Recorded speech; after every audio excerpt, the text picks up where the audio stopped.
లేమ్మా లేండి కూర్చొని. బాబు ప్రాబ్లం మీదేనా? మీ ఆపోజిట్ క్యాండిడేట్ ఎవరు ఉన్నారా?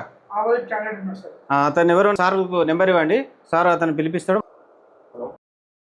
చెప్పమ్మా, నువ్వు మన యూట్యూబ్ ఛానల్ టీజీకి రావడానికి గల కారణాలు ఏంటి? మీకు వచ్చిన ప్రాబ్లమ్స్ ఏంటి? ఉన్నది ఉన్నట్టుగా వాస్తవాలు మాత్రమే మాకు మీరు చెప్పాలి. ఏం లేదు సార్, మాకు బ్రతకడానికి ఆస్తి కావాలి సార్. అంటే ఆస్తి అంటున్నారమ్మా, ఆస్తి అనేది ఎక్కడిది? సారు మేమిద్దరం ప్రాణంగా ప్రేమించుకున్నాం సార్. ఒక 4 రోజుల కిందట లేచిపోయినాం సార్. మాకు ఇప్పుడు బ్రతకడానికి చాలా ఇబ్బందిగా ఉన్నారు సార్.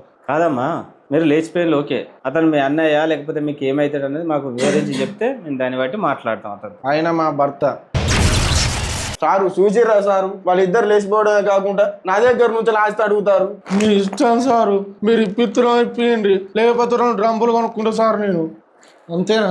అంతే డ్రమ్లా లేచి. సారు, నేను బతికుంటే బాటాని లేని అమ్ముకొని బతుకుతా, కానీ నా డ్రమ్ములద్దు, నాకు ఈ ఆస్తి వద్దు సార్. అయ్యా, నా పిల్లాన్ని చేతిలో పెడతాను అయ్యా, అది మంచిగా చూసుకోండి అయ్యా. ఆ డ్రమ్ము ముచ్చట అయితే మర్చిపోండి అయ్యా.